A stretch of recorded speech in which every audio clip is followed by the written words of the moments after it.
Hakim Ketua Wahyu Iman Santoso yang memimpin sidang kasus dugaan pembunuhan berencana terhadap Brigadir Nofriansah Yosua Huta Barat dilaporkan ke Komisi Yudisial. Laporan itu dilayangkan kuasa hukum terdakwa Kuatmaruf Irwan Irawan. Menurut Irwan, apa yang diutarakan Hakim Wahyu pada kliennya saat sidang beberapa hari lalu diduga melanggar kode etik hakim. Irwan menyebut selama persidangan Hakim Wahyu dinilai terlalu tendensius dalam memberikan pernyataan kepada kliennya. Tak hanya itu, majelis hakim juga dinilai kerap menilai keterangan saksi yang dihadirkan di persidangan itu berbohong dan sudah disetting. Adapun salah satu keterangan yang dinilai tendensius oleh Irwan yakni saat Hakim Wahyu Iman Santoso menyatakan kalau Kuatmaruf buta dan tuli sehingga tidak melihat penembakan padahal ada di lokasi. Pernyataan itu terlontar saat Kuatmaruf dihadirkan sebagai saksi untuk terdakwa Ricky Rizal pada sidang Senin kemarin. Tak hanya itu, dalam laporannya kepada Komisi Yudisial, tim kuasa hukum Kuatmaruf juga melampirkan beberapa bukti berita yang tayang di media massa terkait pernyataan majelis hakim.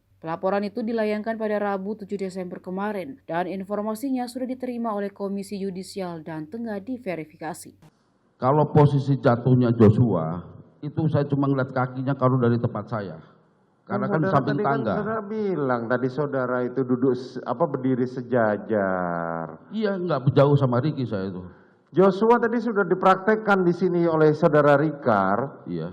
Berdirinya Rikar dengan Ricky itu tidak jauh. Tidak. Tapi kalian karena buta dan tuli, makanya saudara tidak mendengar dan tidak melihat. Kan itu yang mau saudara sampaikan. Tidak begitu yang mulia. Lah terus bagaimana? Kalau Pak Sambo nembak, mungkin kan saya udah ketutupan tinggal ngeliat kakinya aja kalau dari tempat saya. Bukan, pertanyaan saya sederhana. Kapan saudara Sambo nembak? Saudara bilang saya tidak tahu. Sama dengan yang disampaikan Ricky tadi. Saya tidak melihat Pak Sambo nembak. Inilah yang gue bilang. Kalian sudah merencanakan dari awal. Iya kan? Saya yang mengalami yang mulia, ada di situ yang mulia. Iya. Terserah ke saudara, saya bilang gitu. Faktanya pada saat setelah penembakan saudara ditanya sama anggota Polres Jakarta Selatan, saudara bisa menjawab dengan tuntas apa skenario itu.